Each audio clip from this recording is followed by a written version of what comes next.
I couldn't afford to lend money to an inept craftsman drowning in debt. He had to repay the full $500,000 by the end of the month. That's when Wilson, a new loan officer, arrived at my office. I had been a craftsman for 35 years, and she immediately demanded full repayment of the loan. Lending money to an elderly woman working in an office on the verge of collapse due to debt doesn't ensure repayment. You'd better pay it all back while you still can, she said brusquely. Wilson's rude behavior made me furious. Fine, I'll repay the $500,000 in full, I snapped.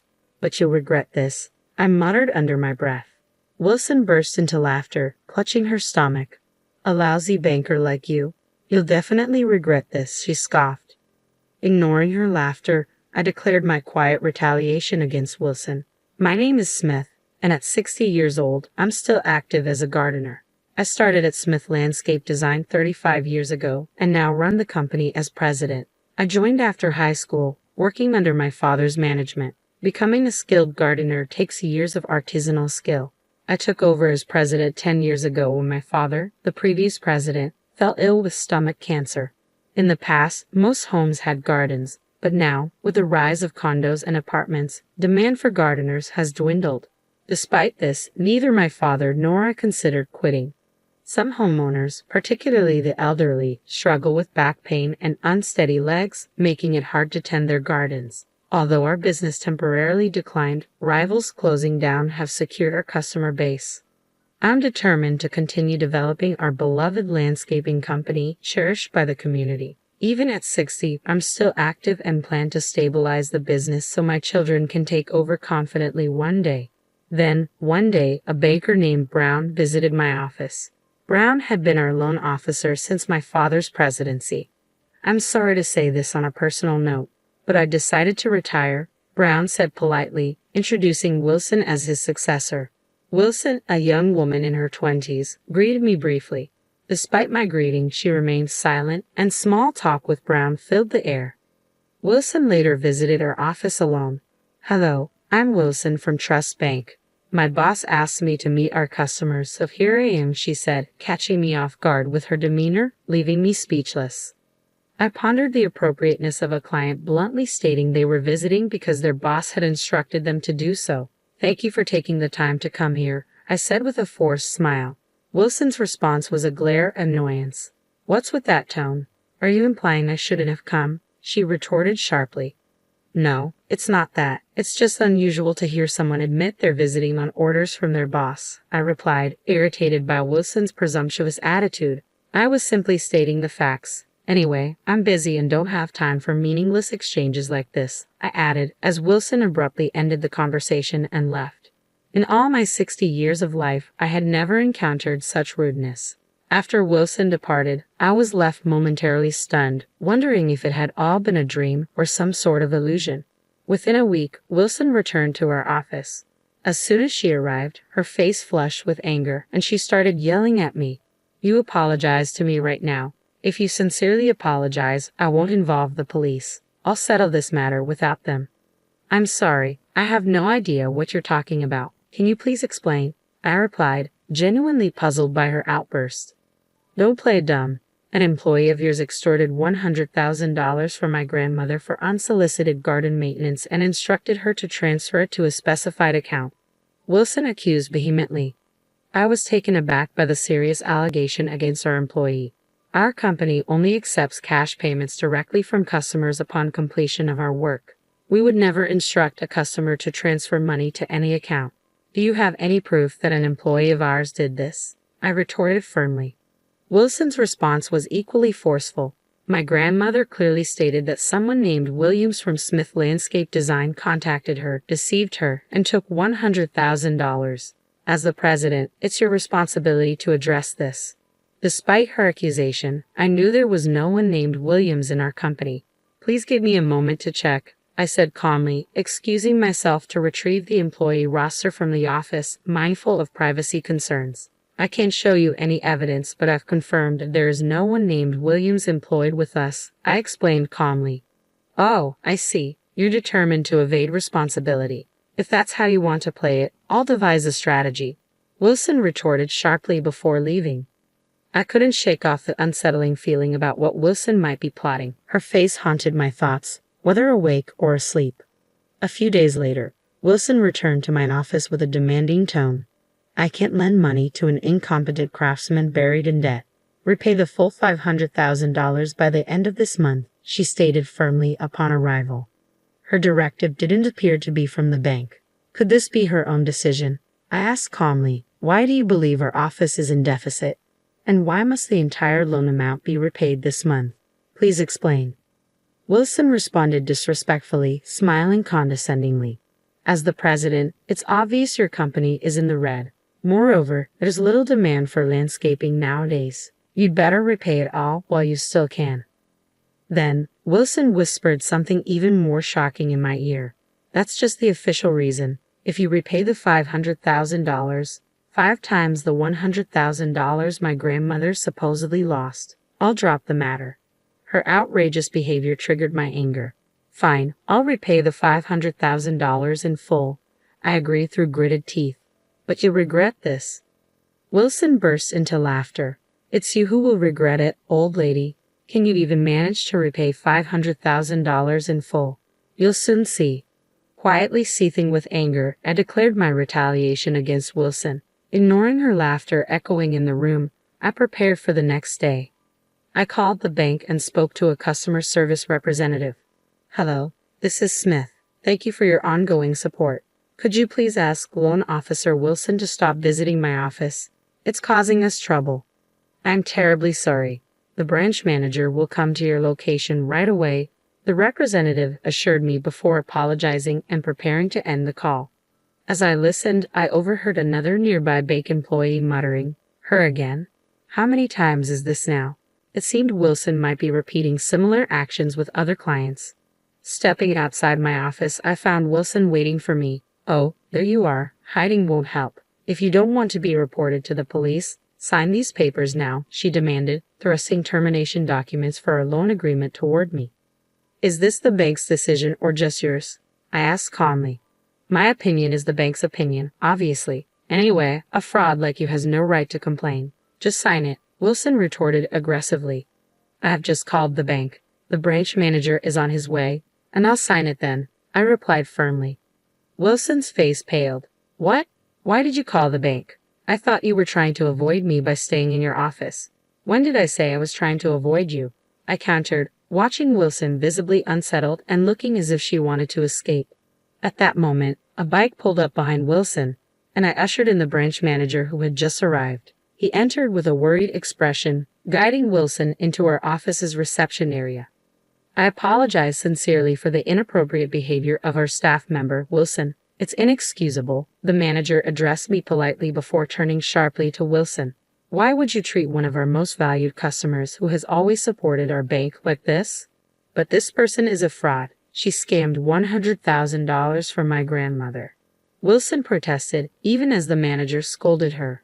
Despite the manager's intervention, Wilson continued to portray me as the villain in the situation. I detailed Wilson's actions to the branch manager, who then addressed Wilson directly.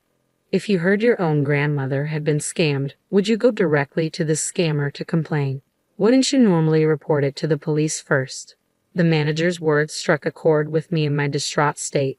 "Could you calmly report it to the police if your own family was scammed, without hesitation?" "I doubt you could," the manager added, noting Wilson's defiant attitude. The manager's words seemed to penetrate Wilson deeply. "If you check the customer's information, you'll see that Smith is a valued client. Besides, there's no one named Williams on Smith Landscape Design's employee roster. It's plausible that an outsider pretended to be an employee and made that call," the manager continued.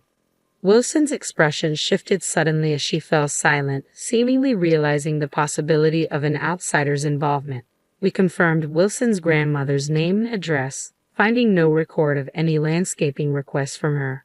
Moreover, her grandmother lived in public housing, where we wouldn't undertake any work unless specifically requested by local authorities. In any case, shouldn't the first step be to report this to the police? I interjected, noticing Wilson flinch but continued to anxiously watch the branch manager. "It's unbelievable that an outsider could have done this." But terminating a $500,000 loan isn't a trivial matter, I pointed out. You make a fuss over your grandmother being scammed out of $100,000, but you think terminating a loan 5 times that amount is no big deal? Wilson's defiant glare at the manager seemed to waver, realizing it was best to remain silent. Wilson, despite your education, failing to understand basic principles like consulting with and getting approval from the branch manager before making such decisions disqualifies you from continuing as a banker, the manager stated firmly. We will take strict disciplinary action. With that, the manager apologized to me and escorted Wilson away, almost pulling her along by the collar. Reflecting on my past interactions with the bank, I realized our company wasn't currently facing cash flow issues. We mainly took loans to maintain our relationship with the bank. Initially, I didn't understand why we borrowed money when it wasn't necessary. However, my father, who founded Smith Landscape Design, had faced financial crises in the past. Each time, it was the banks we had good relationships with that provided crucial assistance. Banks have lending targets to meet, my father once explained. But when a business struggles and seeks help, banks often hesitate if the outlook is poor. Taking loans when we don't urgently need them helps build a repayment record and trust with the bank. This way they're more likely to support us in times of genuine need. Yet, despite this understanding, I couldn't fathom the recent behavior from Wilson, a novice banker lacking even basic social manners and a branch manager seemingly unable to rein her in. It was evident our trust with the bank was eroding, leaving me uneasy about continuing our financial relationship, let alone receiving loans. After discussing with my family, I made a decision. The next day, I visited Trust Bank to convey it. Having informed them in advance, I was promptly shown to the reception room where both the branch manager and Wilson greeted me politely upon my arrival. Facing their bowed heads, I addressed the issue directly. Regarding the loan, it's fine to terminate it. Fortunately, we haven't utilized it yet, so we will repay it immediately. Upon hearing my words, the branch manager's expression shifted to alarm. Mr. Smith, please don't worry about the loan. We value our long-standing relationship. I hope we can continue working together, he implored. However, my decision was firm. If I hadn't intervened, Wilson would still be coming to my office, hurling insults and rudeness. I can't trust a bank that allows such behavior, I stated regretfully. I'm sorry, but I have to end our relationship. I am truly sorry for what happened. We will take strict action against Wilson, and such an incident will not recur, the manager assured me, attempting to persuade me to reconsider. Won't you please continue doing business with us? No matter what you say, my decision won't change, I replied resolutely, pushing away the branch manager's attempt to persuade me. As he prepared to leave the reception room, the door suddenly burst open, and a visibly distressed bank employee rushed in. Excuse me, I must leave, the manager said abruptly, a look of concern on his face as he exited. A woman's voice followed from outside the room, clearly agitated. When I visited your bank, a banker named Wilson said to me, "We don't lend money to the incompetent." What kind of training do you give your bankers? The manager's reaction confirmed my suspicion that I wasn't the only one affected by Wilson's behavior. This is, he began, trailing off as his gaze shifted toward Wilson, who nervously bit her nails and muttered to herself. Swiftly approaching Wilson, the branch manager declared, "You're fired as of today. Get out of here right now," pointing to the door. Shocked, Wilson's face turned pale as she stared back at the manager. Then, with a sudden change in demeanor, she made a desperate plea. "Please don't fire me, I beg you." Her hollow apology did little to sway the situation. It was fortunate for us that we didn't rely on the loan, but many businesses must have been seriously affected, I remarked quietly, troubled by the thought of Wilson causing turmoil for others. "Do you have any idea how many valued customers we've lost because of you? Your dismissal is the only option," the manager asserted firmly. Their argument seemed endless, but realizing my time was being wasted, I stood up to address Wilson one last time. "Remember when you said I wouldn't regret it? This is the result. It's all you're doing," I stated firmly, watching as Wilson collapsed in despair. Later, the branch manager returned to inform me of Wilson's dismissal, again pleading for another chance. However, despite his apologies, I remained steadfast in my decision. Wilson's outrageous behavior toward customers and the branch manager's failure to address it adequately were clear signs that ending our business relationship was the right choice. As time passed, I noticed a woman who bore a resemblance to Wilson at a construction site, now tanned and sweating as a traffic guard. It was likely her, the former elite banker, reduced to a menial job. Witnessing her in this new role, I hoped it might bring about a change of heart. Meanwhile, our business thrived as we took on landscaping projects for the park that replaced the bank. Seeing our Smith landscape design truck parked during work led to an increase in service requests, including maintenance for shared areas of condominiums and apartment complexes. Adapting to diverse client needs became essential for our continued success as gardeners. I was committed to contributing to our community as a gardener and watching our business grow, thankful to have moved past the challenges posed by Wilson and the bank's upheaval.